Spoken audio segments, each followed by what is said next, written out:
Alright, welcome back to another review, everyone. Today we're talking about Mortal Kombat, the 2021 release, not the older movies. This is directed by Simon McQuaid, who honestly, they're making the directorial debut, and it shows in the movie. We're gonna talk about that in a bit.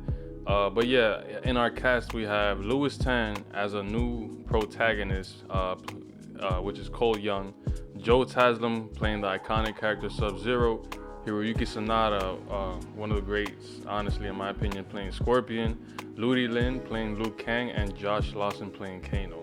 So, right off the bat, we're gonna stick to the positives as always in the beginning of the review. So we're gonna talk about the action for the most part.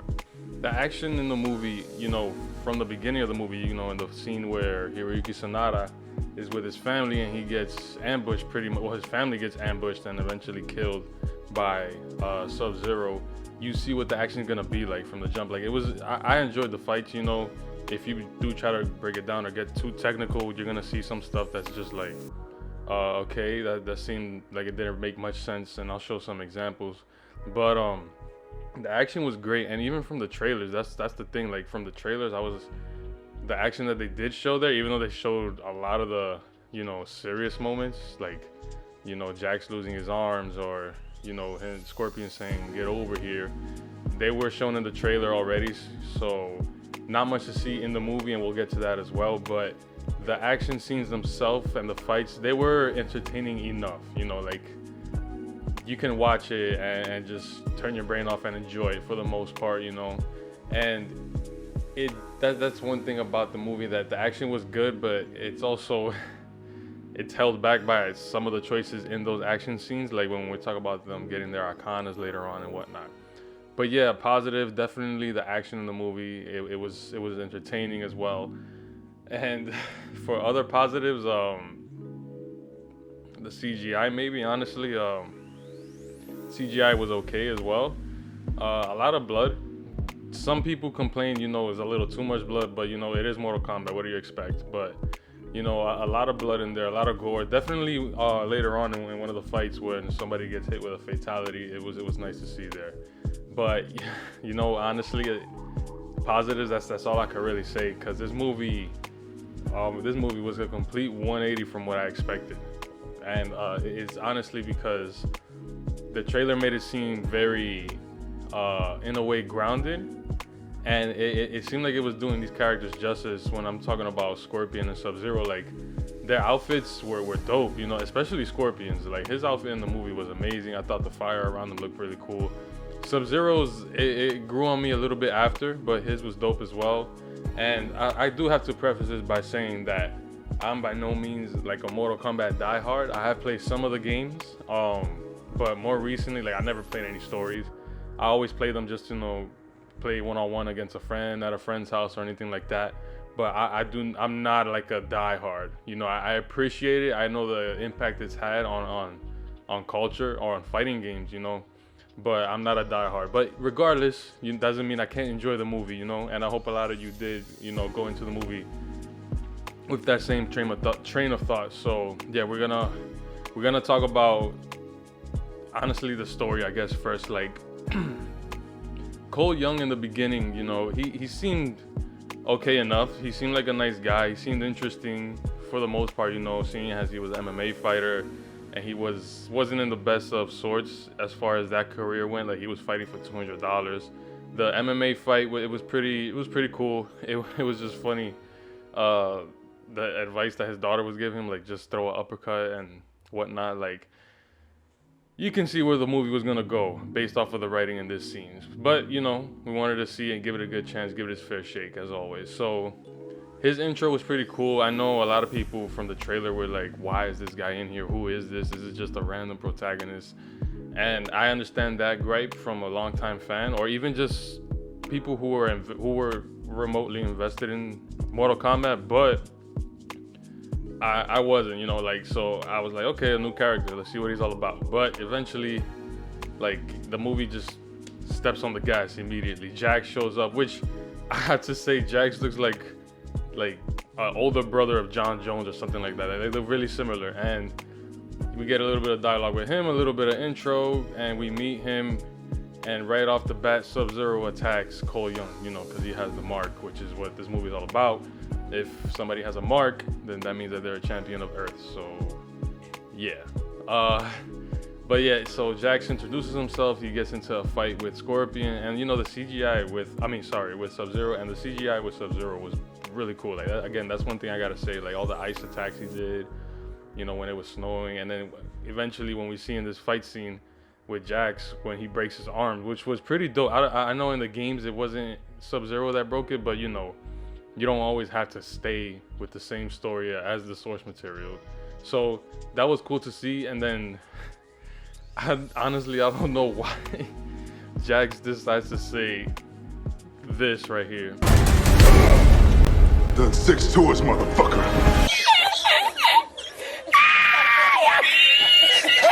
So out of place. Like I don't know if like this guy's he's making ice come out of thin air and all this, and this is what you want to say to him to threaten him. It was just like all right, that's cool, man, you know, thank you for serving the country, but really random thing to say. But he ends up getting his ass kicked and he loses his arms, and that's when it leads us basically into what the movie tries to do in this story, and which is get us to sympathize for Cole Young. You know, he's driving his family away. He's trying to give him this emotional goodbye, but you know, we haven't been with this family. Like it was very cliche. So I'm not sure what exactly they were like trying to go. This is the thing, like with this movie, like you think it's grounded and it's not. Then you think it's an action movie, and like the action is just a little too ridiculous, or just at some points in the movie, and then it tries to like be really serious with this dialogue and stuff, like later on with Liu Kang when he's talking, and it's just like, what are you guys going for? Like I don't understand, but I digress. And it's a shame, honestly, because this movie ends up falling into one of those that group of movies where they focus more on setting up a universe rather than establishing a really good first film, which is obviously what you need to do if you're making a first film. If you're trying to establish something, you know, everybody just wants to try to like get this hype bug going on and get people excited for the next movie when the first movie wasn't even great to begin with. But that's a video for another time. You know, Hollywood tends to do that a lot these days. So it was, you know, at that we have the lizard fight with Kano. I'm not sure if the lizard's from the game or anything, but you know, it was a demon, so it was cool to see that fight. And it goes again into what I said, the CGI was pretty cool. But honestly, man, I understand it's a movie, but it was just so weird for me to see Kano punch a hole in this like 7 foot tall lizard's chest. And his arms are frail. Like he looks like he works out like twice a month or something, and then drinks the rest of the month. And you mean to tell me that he could just punch a hole in this lizard's chest? Yeah. Overall, this movie is just it's if you take it for what it is, which is just like, you know, an homage to the characters, or I would use that lightly because, you know, a lot of, you know, people have their opinions and stuff. That's what I think this movie is, honestly, it's trying to pay homage to the characters and Mortal Kombat, but while you know, just having fun, essentially. Like, you cannot take it seriously, even though the movie wants you to. What I would recommend, and if for anybody who hasn't seen it yet, is just go in and try to have a fun time. Don't try to look for finally, you know, a good video game adaptation or anything like that. Just go and watch the movie. You know, there is some fun to be had there, again, with the fight scenes at the end, and even in the middle of the movie, where, you know, all these characters, obviously, you know, Shang Tsung, the leader of the Outer World, I believe is who he is, and Raiden, you know, their champions end up fighting each other. Those fights were actually pretty cool. And it was actually there where we saw Kung Lao do his fatality, which was dope. Like, that's one of the guys I remember using a lot, just because I would just spam his teleport and just pop up behind somebody and grab him and throw them. It was always funny to do. But The fatality was cool. I don't know why he needed to say flawless victory at the end. Like, this movie, man. This movie, guys. And he ends up getting fatality himself. He gets the soul sucked out of him, which, you know, I forget the actor's name, but we've seen him a lot. He was in Dark Knight, and he was also in Captain America: The Winter Soldier. The guy who plays Shang Tsung, he says, "Oh, your soul." He says this.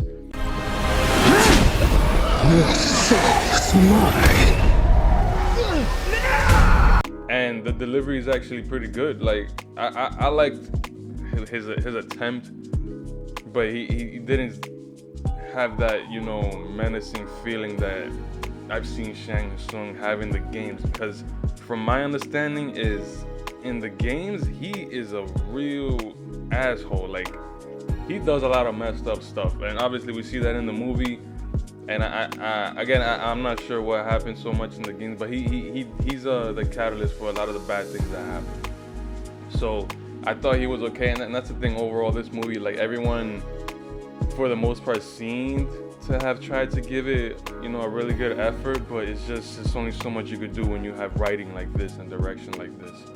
Like, Raiden, this whole movie, Raiden was just, he was irking me. Like, what the hell is wrong with you? I'm really asking. Like, these guys, Shang Tsung, they're obviously playing dirty and trying to kill your champions, not trying to get, like, you know, a little advantage or whatever, and for the tournament. They're trying to outright stop the tournament before it starts. So, like, and he proceeds to say, "Oh, you know, we're not supposed to involve ourselves, you know, because honor and rules and blah blah blah blah." Meanwhile, Kung Lao just got his soul sucked out of him. So you just didn't do anything. You can teleport people anywhere, and you did not do a thing.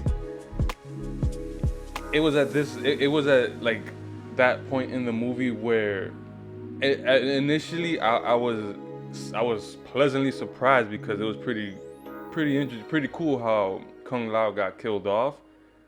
But at the same time, what is Raiden doing? I don't know, man. So we get that whole you know, scene or section of the movie where, you know, they're having these fights. You know, Cabal is fighting Liu Kang, the flying chick, I forget, is fighting Kung Lao, and Sonya Blade is fighting again, guys, I'm not a diehard, but she's fighting the demon chick, you know, with the two knives. I think it's Katana, I think is her name. But again, correct me if I'm wrong, guys. But those fights were pretty cool. So I don't know how Sonya didn't die after all that rubble fell on top of her when Kano just blasted, you know, the statue. But yeah, at a point you stop taking the movie seriously and you just enjoy it for what it is. And that leads up all the way to the end, even when Scorpion actually shows up and starts fighting Sub-Zero, and it was a really dope fight. But Cole Young, like, he was punching, I understand he's trying to free his wife and his kid, but I don't think that was the safest way to go about it, you know, punching the ice straight up. I would have just maybe asked Scorpion, like, "Hey, would you mind melting this when you finish up," or whatever. But yeah, the fight was cool. Overall, you know, the movie, I thought it was enjoyable. If you know, you gotta just go in and not focus too much, you know. For Mortal Kombat diehards, I could see why a lot of people were upset, honestly. And if we get a sequel, I'm definitely gonna watch it, but with not much expectations, you know. Again, it was this guy's first movie he directed. It shows a lot. Maybe it would have been better if he taken his time with the writing, or even like really write this plot and make everyone, me included, like people who are not diehard Mortal Kombat fans, fully understand the universe and really buy into it in order for us to watch the sequel. But overall, you know, I guess if I had to give this movie a score, which is why we're here, this movie gets I say like a 4 out of 10, man. Like, And that's judging it, you know. I went into the movie expecting it to be, you know, like a legit, you know, very well put together from beginning to end. And you know, having these explanations with a lot of cool action, which it did have the action, but again, the story and the writing was just so subpar and bad that I quickly checked out, you know, in the movie. Like I was just ready to watch some fights and, you know, really see what the end game was for Simon McQuoid, the director, and I was a little bit disappointed. But yeah, you know, I do look forward to seeing it again. Honestly, again, just as a popcorn flick, nothing crazy, and we'll see what happens. You know, again, the actors, props to all of them. I feel like for the most part, they all really tried, but again, you can only do so much with the writing you get. So yeah, that's gonna be the score for Mortal Kombat. It's a tough one, but you know, I guess if you're watching it as like a family film, if you're just trying to laugh, you could give it a bit more. It could maybe go to 6 out of 10. It's a little bit above average, but like critiquing it as a strong movie by itself, not a strong one in my opinion at all. But yeah, so that's my Mortal Kombat review. Sorry it took so long, everybody. You know, I just got the mic, so I was trying to make sure that the quality was as good as possible for you guys to enjoy and hear. Next, I'm gonna be doing a Resident Evil 8 review. I'm actually like 3/4 of the way done with the game, so I should be done within the next couple days, and then we'll start using the footage. Yeah, so thank you everybody for, you know, clicking and checking out the video. Again, if you do like it, hit the like button and subscribe. Let me know what you guys think in the comments. And yeah, enjoy the rest of your days, everybody. Take care.